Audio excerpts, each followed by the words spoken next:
Hello everybody and welcome back to another video. Today we're going to be doing the Chelsea versus Aston Villa preview for tomorrow's kickoff at Stamford Bridge, a home game. And yeah, I'm going to be doing the preview, giving you my lineup, my prediction, and my thoughts ahead of tomorrow's game. Finally, some match days after the international break. A good international break, I'd say. Some players are returning from injury, and hopefully we can continue our good run of form. Even though we did tie against Everton, which wasn't the greatest result, not what we wanted. We want to win every game, but that's just soccer, that's football. Can't always have the win, but that is what Chelsea need right now because they were doing really bad recently. Horrible form, just bad result after bad. Loss, draw, loss. It was horrible. But now Chelsea are back in good form, and hopefully they can continue their good form. Like I said, last game, the tie against Everton was not that great. But the good thing, what I'm thinking about, is Chelsea are scoring. Chelsea are been known this season for not being able to put anything in the back of the net. Nothing. No goals. Goal droughts from each and every one of the players, besides Kai Havertz, who was in horrible form, which just shows everything. But a lot of these players that were in horrible form are actually in good form, right? I mean, Kai Havertz, he's doing really good. Past since, I'd say, the Borussia Dortmund game, which is about 3 games, I think, maybe 4, because he wasn't that bad against Leeds. But it's been a good 4 games with this guy, right? He's been playing actually really good. And I'm curious to see if he can really continue this. He's going to be starting again tomorrow. So we'll see what happens there. Joao Felix with the goal also against Everton, which is very good to see. Maybe Chelsea will sign him on a permanent. Maybe. Or maybe he'll just go back to Atletico. But yeah, all the players seem to be doing good. But hopefully Chelsea can get this win because these games, it's April, right? So 2 months until these 2 months, April and May, until the season ends. Graham Potter is going to stay until the season ends. He's going to have the preseason, and he's going to have till the beginning of next season. He needs to show that he can stick with it, that he can manage this club. And of course, he's been in good form recently, but before that was horrible form. For a while. That wasn't just a couple games. It was for a while, a bad run of form, a stinky run of form. But now Chelsea are looking on track. And of course, things like that, bad form for a team like Chelsea doesn't really last forever. It doesn't. But it went on for a while, right? And yeah, Graham Potter needed patience. At one point, I felt like he just needed to go. I still don't think he's the one to carry this new Chelsea future on. But for now, I think right now he's doing good, and I think he's managing the club decent right now, and all he needs to do is get Chelsea the wins. Chelsea seem to be doing good at scoring goals, so I think there will be some goals tomorrow. We'll see. I'll come up with my prediction towards the end of the video. But yes, Chelsea need a win. They need to pick up 3 points here against Aston Villa and continue that good form that they're in. Everton wasn't great, like I said.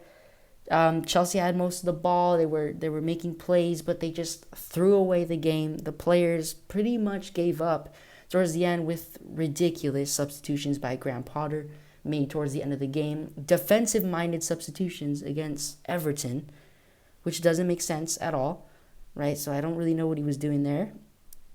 And then it ended up 2-2. They scored a last-minute goal by of course, a guy who has never scored a goal for his club, which is something Chelsea just do all the time.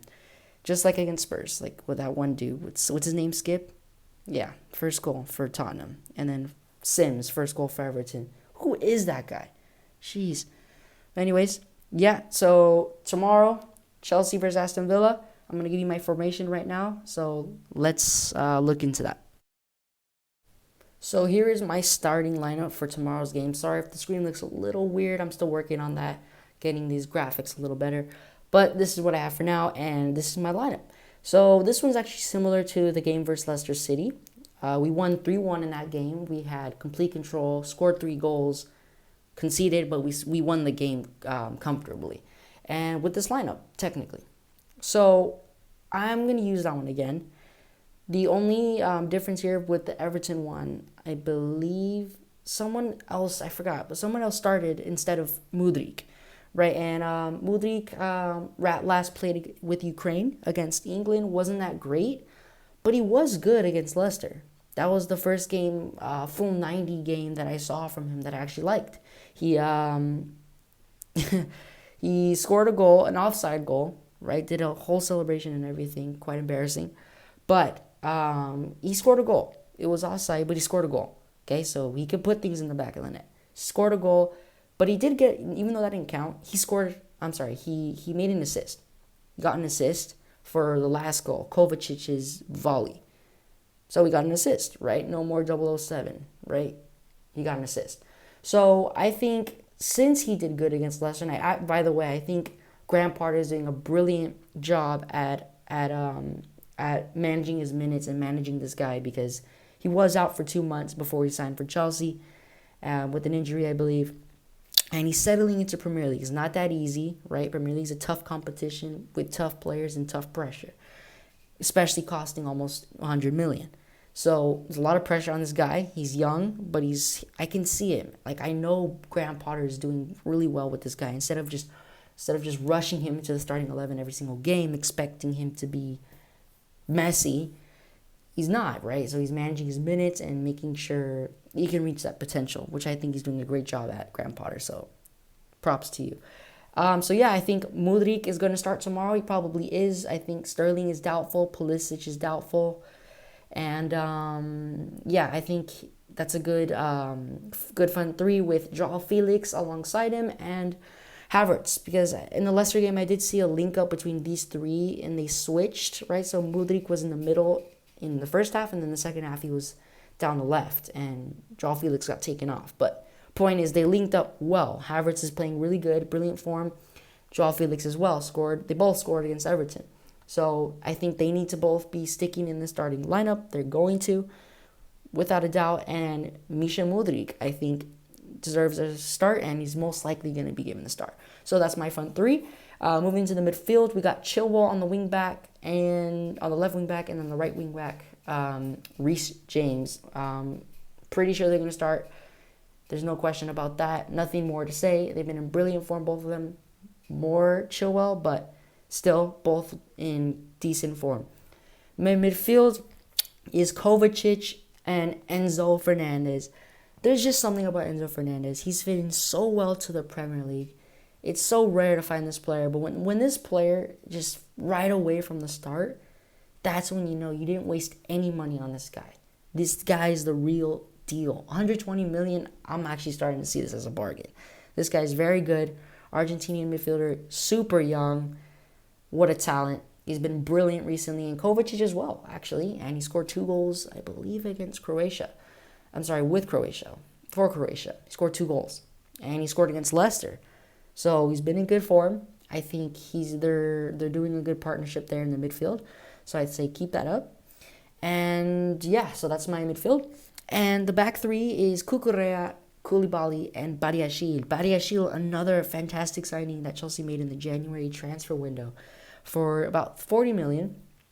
I'd say that's actually a bargain, a very good buy. This guy settled in very good, just like Enzo. Actually, I've seen a lot from this guy watching his games, and he does really good. Badiashile, he's super young, and I think he has a lot of potential, and he's been good. So I say we stick him back in the starting lineup. I don't think he deserves to be dropped, especially since Wesley Fofana, who's been also in great form, is out with an injury. So Badiashile comes back in to replace him. Cucurella, great form. He was pretty atrocious, but like I said earlier in the video, a lot of players are stepping up, and they're actually doing decent now. Good, right? So Cucurella has actually been in great form these past couple games since Borussia Dortmund. Again, Graham Potter managing his minutes. I love it. He's doing very good with that. So Cucurella is in the lineup. Without a doubt, he's in good form, so I think he has to continue starting. Koulibaly, really shaky last minute. Conceding that goal was so sloppy. It wasn't even bad the whole game. It's just, when you're a defender like Kalidou Koulibaly, you can't be making mistakes like that. In such a costly game, he cost us the points. We got 1 point instead of 3 because of an error from this guy and then a horrible error, which brings me to Kepa. A horrible error from Kepa. Should have saved that. I don't know how it slid past him. I mean, we're talking about Sims here. Nobody knows this guy until he scores against Chelsea. How do you score that? Like, he shot it right at Kepa. Not even to this, like, right at Kepa. Horrible mistake by Kepa. Again, he's been in good form before that.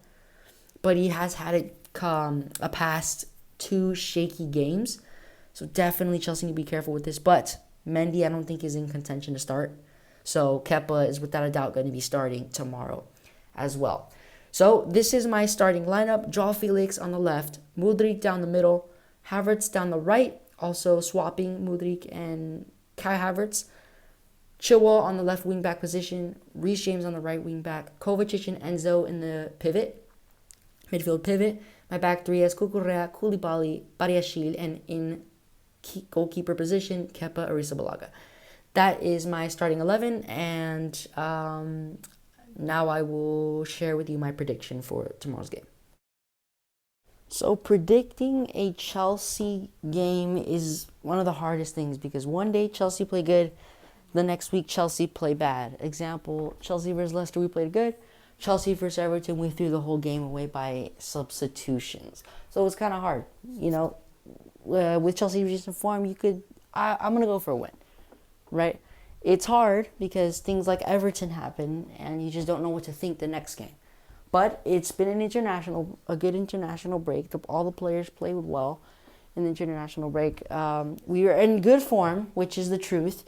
Regardless of tying against Everton, we did score 2 goals, and we did manage the game very good. Just the last 30 minutes with those ridiculous substitutions and 2 horrible errors, we would have won the game. So we did have control, and I think we will again. So I'm going to go for a 2-1 win for Chelsea, maybe a 1-0. But I think there's going to be goals because that Chelsea have been scoring recently, something that we haven't been able to do. So I think that will be done tomorrow. I think it will be a 2-1 win. I think we'll concede, but Chelsea will get the better out of Aston Villa at home. So that is my prediction, 2-1, a win, 3 points added to the table, and that's my prediction. So thank you for watching today's video. I might catch you again tomorrow for a post-match review. So stay tuned, hit the like button, subscribe, hit the notification bell to be notified when I upload. And yeah, I'll see you guys in the next one. Later.